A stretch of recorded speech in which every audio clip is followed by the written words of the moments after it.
हरिः ओम् श्रीमते रामानुजाय नमः। శుభోదయం భాగవతోత్తములారా, కేశవనామ వైభవాల్ని భాగవత కటాక్షంతో ఆస్వాదిస్తున్నాం. ఈ రోజున మనం హృషీకేశనామంతో ప్రారంభం చేసుకుందాం. విద్యుత్ప్రభః హృషీకేశః సబాహ్యాం దిశి ముద్గరీ. పరమాత్మ యొక్క దివ్యనామాలలో ఈ విద్యుత్ప్రభంగా వెలిగిపోతూ ఉన్న నామమే ఏమిటది? హృషీకేశః. హృషీకేశః అంటే అర్థమేమిటి? దాన్ని కొంచెం భాగవత కటాక్షంతో అనుసంధానం చేసుకుందాం. హృష్ అనే ధాతు ఆనందాన్ని తెలుపుతుంది.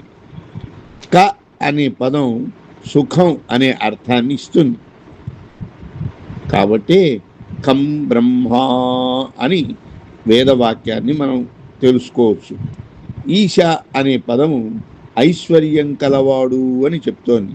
కాబట్టి హృషీకేశ అనే నామం వల్ల హర్షాన్ని, సౌఖ్యాన్ని, ఐశ్వర్యాన్ని కలవాడు సాక్షాత్ శ్రీమన్నారాయణుడు అనే అర్థం వస్తుంది.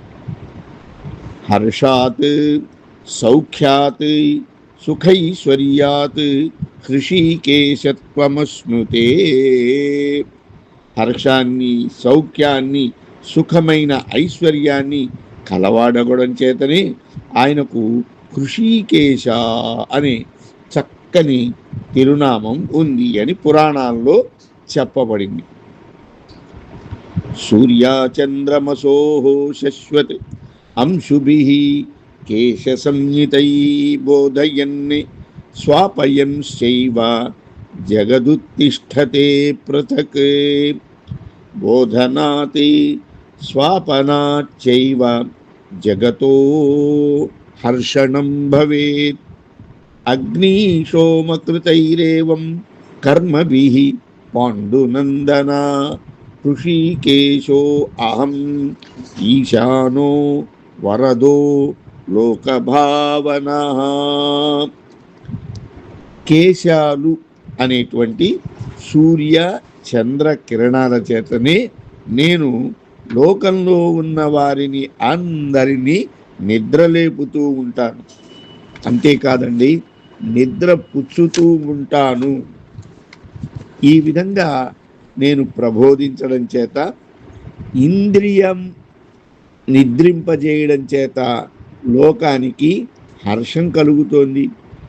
ఓ పాండవ, సూర్యచంద్రులు ద్వారా చేసే ఈ కార్యాల చేత ఈశ్వరుడైనటువంటి నేను అందరికీ కూడా వరాలిస్తున్నాను. లోకభావనుడైనటువంటి నేను హృషీకేశ అని పిలువబడుతున్నాను. అయితే మహాభారతంలో మోక్షధర్మంలో హృషీకేశ శబ్దం యొక్క వేరొక అర్థం కూడా చెప్పబడింది. సూర్యరశ్మి హిరణ్యకేశ పురస్తాత్ అని. అంటే పరమాత్మ కేశ శబ్దం చేత భగవానుని కేశపాశాలు చెప్పబడుతున్నాయి.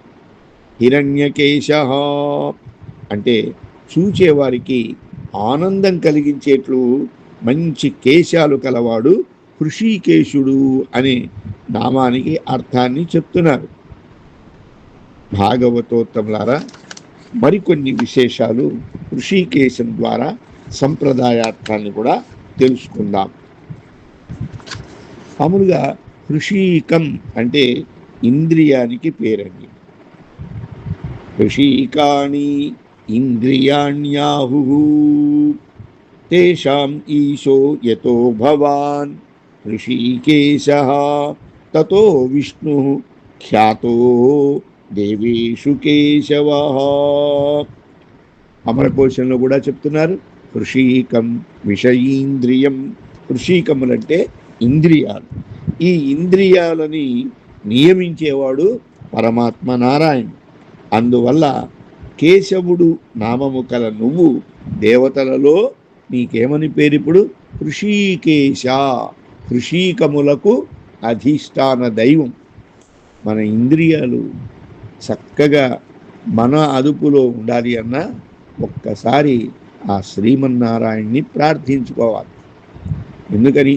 ఈశ్వర సర్వభూతానాం హృద్దేశే అర్జున తిష్టతి భ్రమయన్ సర్వభూతాని యంత్రారూఢాని మాయయా. నేను ఈశ్వర రూపంలో అందరి హృదయాలలో ఉంటాను. నా ద్వారానే మీ ఇంద్రియాలన్నీ కూడా ప్రవర్తింపచేస్తూ ఉంటాను. మీ కర్మానుగుణంగాని గీతలో చెప్పినట్లుగా స్వామివారే ఈ ఇంద్రియాలన్నిటికీ కూడా మూల కారణం. కాబట్టి ఈ ఇంద్రియాలన్నిటినీ కూడా అదుపు చేయగలవాడు, ప్రవర్తింపచేయగలవాడు ఆ తండ్రి. కాబట్టి ఆయనకి హృషీకేశ అని పేరు. దశేంద్రియాననం ఘోరం యో మనోరజనీచరం వివేక శరజాలేన శమం నయతి యోగినా. అంటే హృషీకేశుడు 10 ఇంద్రియాలు అనే తలలు కలిగిన మనస్సు. ఎవరింతకీ? రావణాసురుడండి.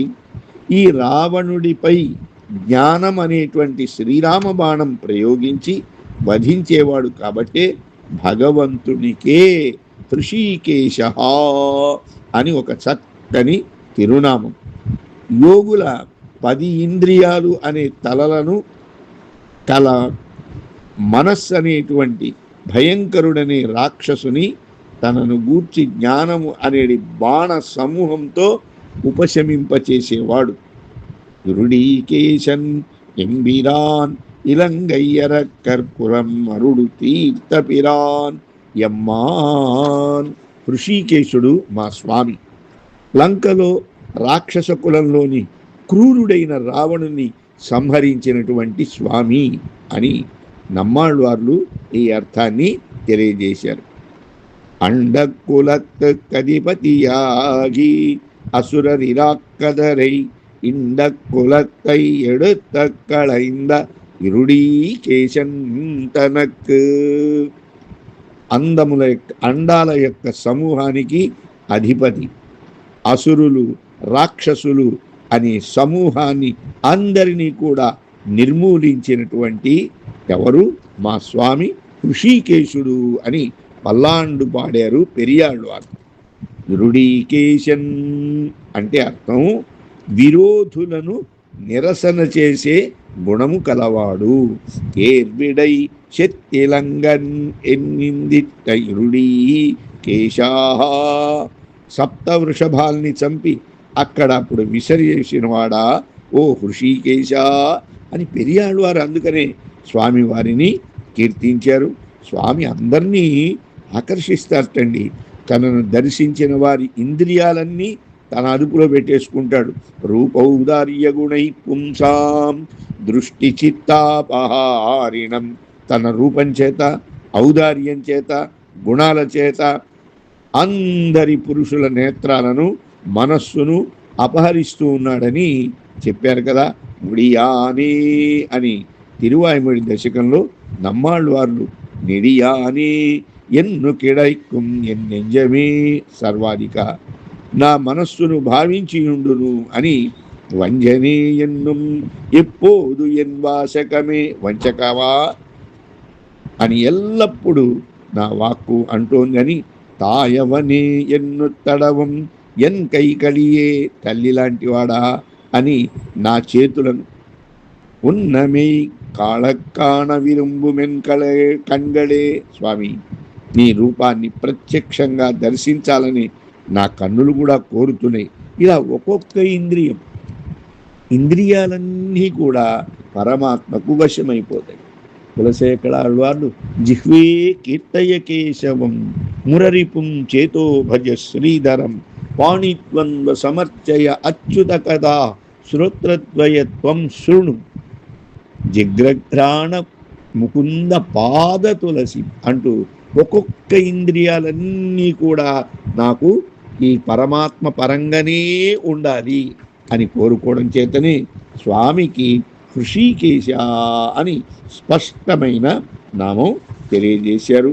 ఈ విధంగా మనకి ఎవరైతే హృషీకేశుణ్ణి హృదయంలో ఉంచుకుంటారో లాభస్తేషాం జయస్తేషాం కుతస్తేషాం పరాభవ ఏషాం ఇందీవరశ్యామో హృదయే సుప్రతిష్ఠిత. ఎవరి హృదయంలో నల్ల కలువల వలె నల్లని అతసీ పుష్ప సమానమైన వర్ణం కలిగిన భగవానుడు చక్కగా వేంచేసి ఉంటాడో హృషీకేశుడు, వారికే లాభం, వారికే జయం కలుగుతుంది. వారికి అవమానాలు ఎందుకు కలుగుతాయండి అని ఈ విధంగా పెద్దలు అనుగ్రహించారు. ఏమైనా కూడా హృషీకేశుని గురించి చక్కనైనటువంటి అనేక తిరునామాలు ఆళ్వార్ల ప్రబంధాల్లో కనబడతాయి. ఇరుడీకేశన్ ఎంబిరాన్ ఇలంగయరైకులం మురుడు తీర్థపిరాన్ అన్నారు ఒక చోట. ఎన్నిడికేశ నిరకీడగడత్తు ఎన్ని వత్తి నన్నిలై మిన్నురువాయ్ అంటూ స్వామి కాంచీపురంలో ఉన్న స్వామికే హృషీకేశ ఎన్ ఇరై, హృషీకేశుడు ఇరుడీకేశన్ ఎన్ ఇరై, హృషీకేశుడు నా స్వామి అని అక్కడ మంగళాశాసనం చేస్తున్నారు. ఇరుడీకేశన్, దీనిని మనం స్మరణ చేస్తూ బొట్టు పెట్టుకునేటప్పుడు కంఠానికి ఎడమవైపు పెట్టుకోవాలండి. ఓం హృషీకేశాయ నమః. భాగవతోత్తములారా, ఇక తరువాత నామం పద్మనాభ. ఓం పద్మనాభాయ నమః. హృత్పద్మే పద్మనాభో మే సహస్రార్క సమప్రభః సర్వాయుధః సర్వశక్తిః సర్వజ్ఞః సర్వతోముఖః. ఇక పద్మనాభుడు అనేటువంటి పేరు ప్రత్యేకంగా శ్రీమన్నారాయణునికి ఉంది. ఈ పేరుతో క్షీరాబ్దినాథుణ్ణి వర్ణిస్తున్నారు. పద్మనాభుడు అనే పేరు వలన బ్రహ్మరుద్రులకు నడుమ చెప్పబడు శ్రీ విష్ణుమూర్తియే బ్రహ్మను సృష్టించాడని తోస్తోంది. ఏష నారాయణ శ్రీమాన్ క్షీరార్ణవనికేతనః నాగపర్యంకముత్సృత్య హి ఆగతో మధురాం పురీం. ఆ పాలకడల్లో నిద్రించేటువంటి పెరుమాళ్ భగవంతుడు, కృష్ణుడు మొదలగు అవతార మూర్తులకు మూలభూతుడు. పార్కడలుల్ పయ్యత్రు ఇన్న పరమన్ అడిపాడి. మనకి గోదాదేవి కూడా ఈ క్షీరాబ్దినాథుని మూలమూర్తిగా కీర్తించారు. పద్మనాభాదికా సర్వే అనిరుద్ధాత్ సముత్పన్నా దీపాద్దీపా ఇవ ఈశ్వరాః. మహాప్రళయంలో అనిరుద్ధుడు, నైమిత్తిక ప్రళయాల్లో క్షీరాబ్దినాథుడును బ్రహ్మను సృష్టిస్తారని చెప్పబడుతోంది. ఇద్దరు కూడా బ్రహ్మోత్పాదకులుగా ఉన్నారని చెప్పడం పురుష సూక్తంలో చెప్తారు.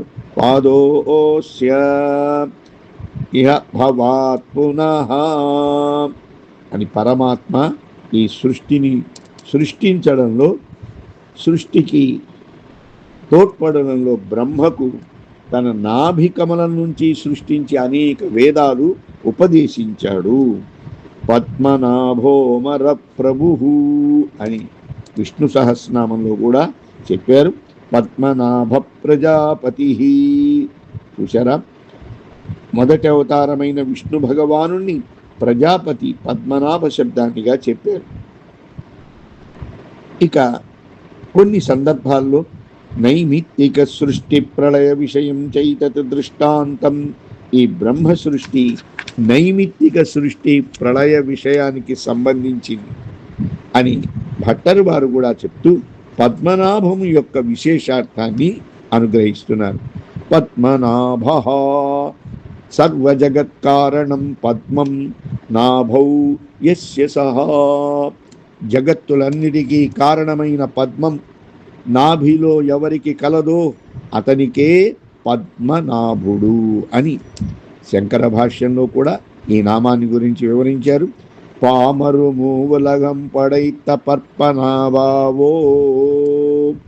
స్థావర జంగమాత్మకైన నిండి ఉండేటువంటి ముల్లోకాల్ని సృష్టించిన పద్మనాభ అని ఆళ్వార్లు మనకి కీర్తించారు. ఊరి ముదల్వన్ పాయియం తోలుడై పర్పనాభన్ కయ్యల్.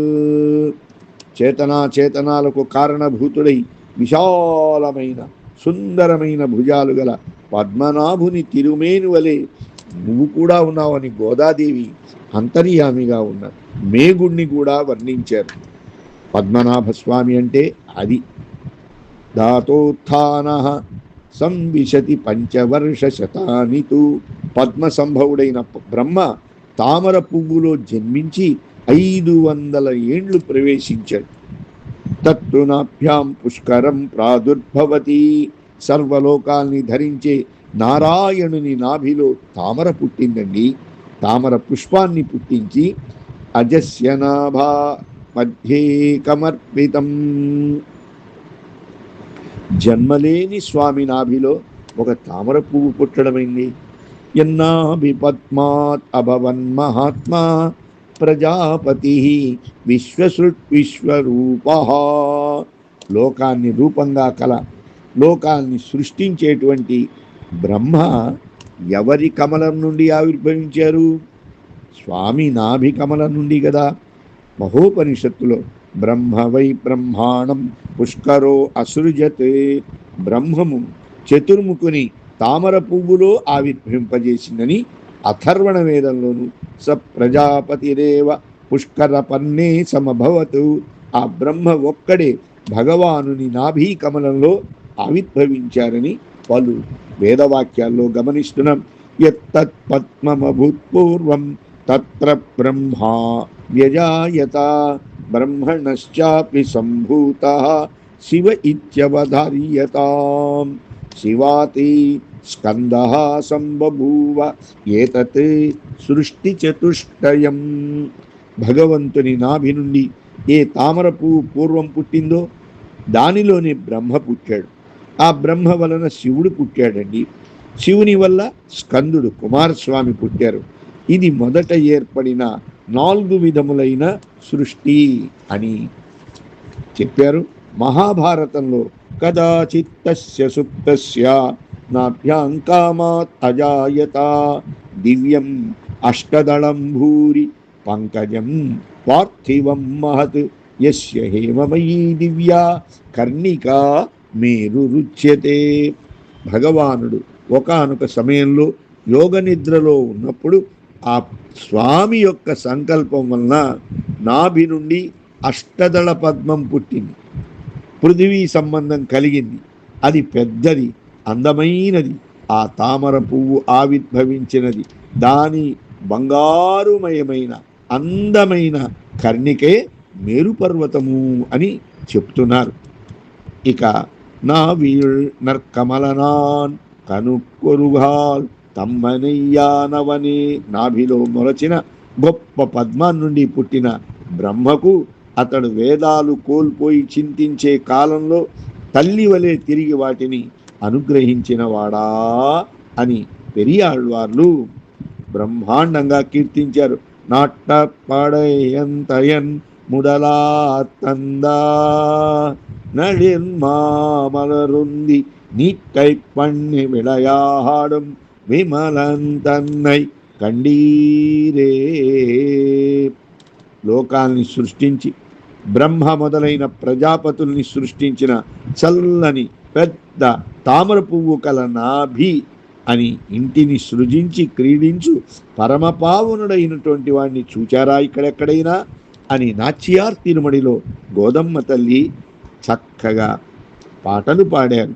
తామరమేల్ ఆయనవనై పడైతవనే. తిరునాభి కమలలో బ్రహ్మాన్ని సృష్టించిన వాడా అని కులశేఖరాళ్వార్లు కూడా స్వామివారికి మంగళాశాసనం చేశారు. తిరుమైశయ్యాళ్ళవార్లు కూడా ఆ విధంగానే మంగళాశాసనం చేశారు. ఆయనై పడైత్తతోరగిల్ ఉంది, బ్రహ్మను సృష్టించిన అద్వితీయమైన నాభికలవాడా అని. తిరుప్పాణి ఆళ్వార్లు అంకమలర్తయన్, అందమైన నాభీకమలంలో బ్రహ్మ అని ఈ విధంగా ఆళ్వార్లు స్వామివారిని పద్మనాభ పద్మనాభ అని కీర్తించారండి. పామరు మూలగం పడైత పద్మనాభ. నమ్మాళ్వార్లు భగవంతుడు సర్వ జగత్ కారణమైన పద్మాన్ని నాభిలో కలిగి వెలిగిస్తూ ఉండడాన్ని దర్శించి అనుభవించారు.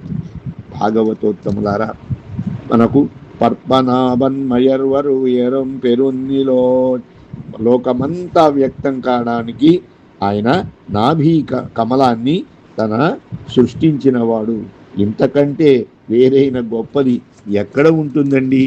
యం పద్మనాభనుమెన్ పిన్మనం పత్తిమన్ని విష్ణు.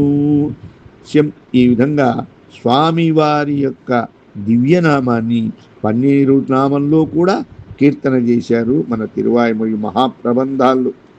పద్మనాభుడు సూర్యవర్ణం కలిగి ఉంటాడు. ఆయన శంఖచక్ర గదాలు కూడా ధరించి ఉంటారు. ఆయన ఉండే స్థానం మనస్సులోనండి. కాబట్టే ఓం పద్మనాభాయ నమః అంటూ మనం స్వామివారి యొక్క నామాన్ని స్మరిస్తూ తిరునామాన్ని కంఠం వెనక పైన పెట్టుకుంటూ ఉంటామని. ఇది పద్మనాభుని యొక్క దివ్యనామ స్మరణ. ఆ తరువాత నామమే చివరిది ఓం దామోదరాయ నమః.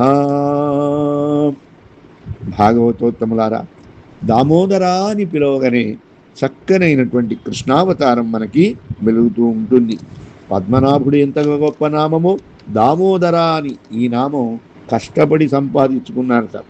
ఒక గొల్ల వనితకు యశోదకు కట్టుబడి ఆమెచే కొట్టబడి సౌలభ్యం యొక్క చివరి సీమండి. ఆహా, ఈ దామోదర నామం తెలుపుతోంది. దామ అంటే తాడు, దారం, దాన్ని నడుముకు కలవాడు దామోదరుడు. కృష్ణ భగవానుని అల్లరి భరించలేక తల్లి ఒక తాడును తీసుకొచ్చి నడుముకు కట్టిందిట. ఆ సందర్భంగా ఎన్ని తాడు తెచ్చినా 2 అంగుళాలు తగ్గిపోతూ ఉన్నాయి. అద్భుతమైన లీల. తల్లి బాధపడుతూ ఉంటే చూడలేక తనకు తానుగా వచ్చి కట్టుబడాలి అని కట్టుబడిపోయినటువంటి అవతారం. అంటే మన ప్రయత్నానికి అందనటువంటి వాడు పరమాత్మ తాను గనక అనుగ్రహింపదలిస్తే తానే వచ్చి చిక్కిపోయి మనకి అందుతాడు.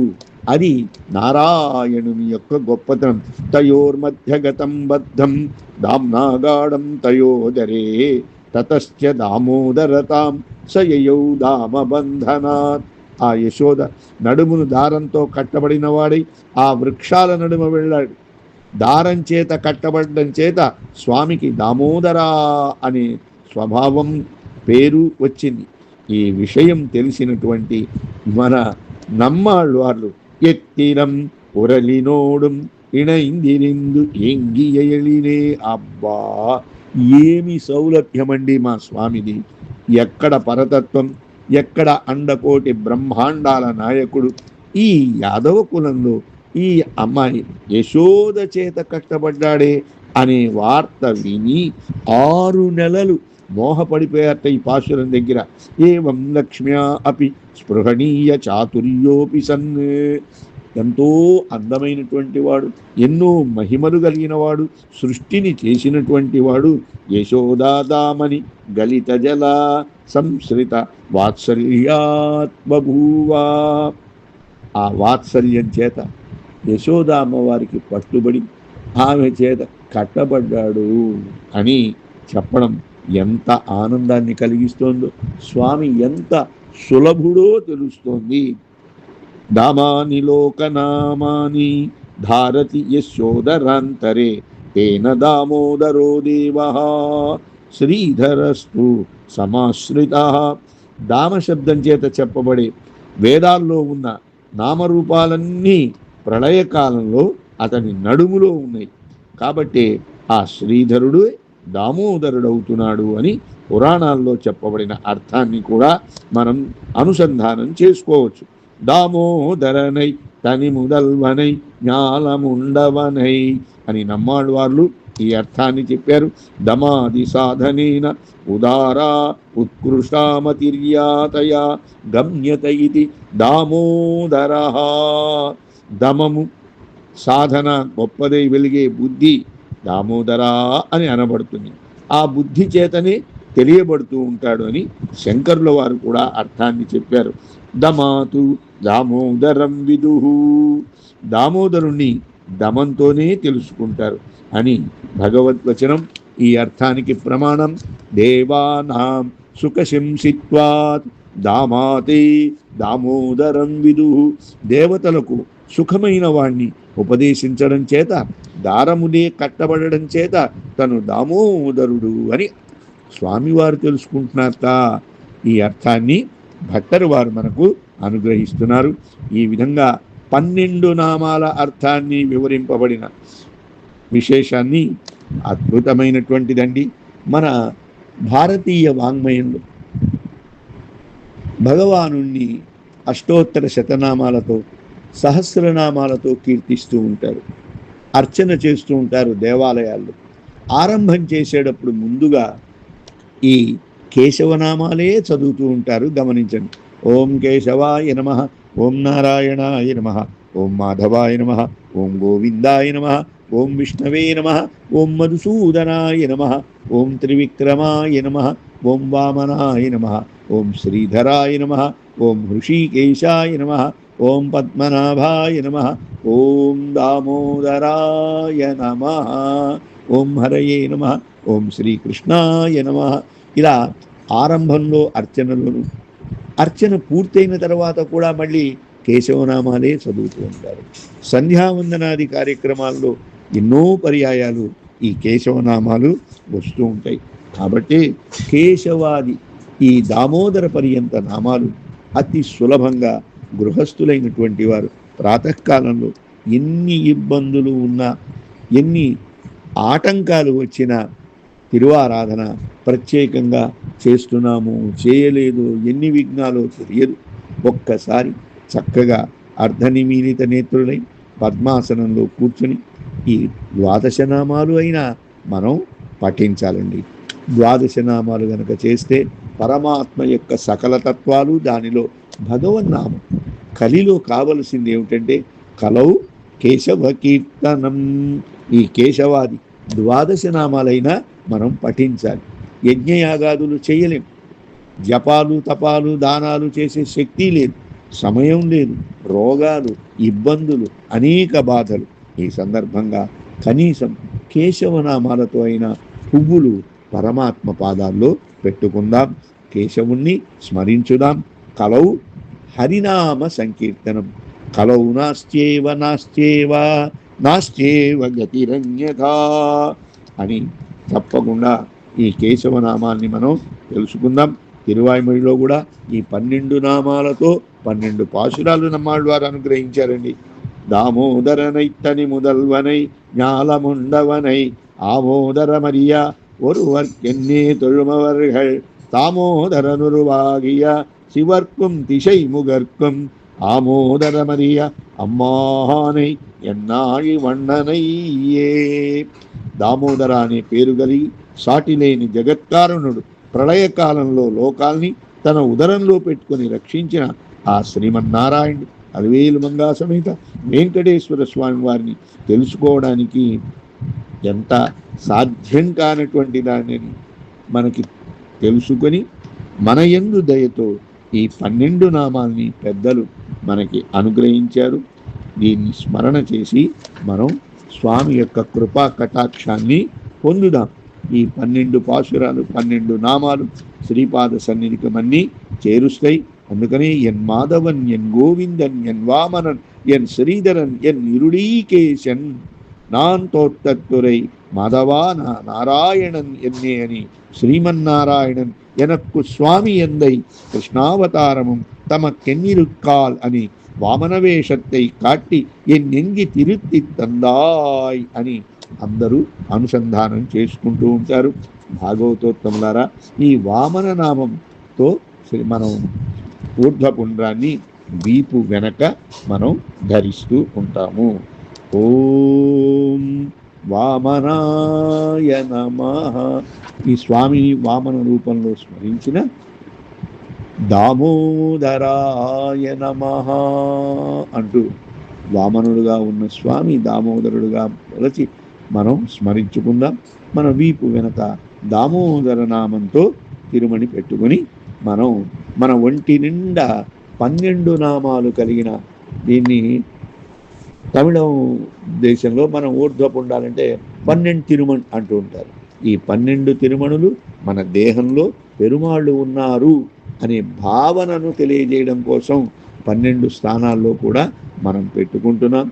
ఈ కేశవనామాలైన తప్పకుండా అర్చనతో చేసుకొని ధన్యులమవుదామని పెద్దల యొక్క మంగళాశాసనం. ఈ గ్రంథంలో అనేక విషయాలున్నాయి. భగవన్నామ వైభవం అని మనకి పండితరత్న ఏఈ సింగరాచార్య స్వామి వారు అనుగ్రహించారు. అటువంటి దివ్య గ్రంథంలో కొన్ని విషయాలు మాత్రమే ఇక్కడ ముచ్చరించడం జరిగింది. భాగవతోత్తములంతా కూడా దీనిలో దోషాలు ఉంటే మన్నించవలసిందిగా ప్రార్థన. అడియేన్ రామానుజదాసన్. శ్రీమతే రామానుజాయ నమః.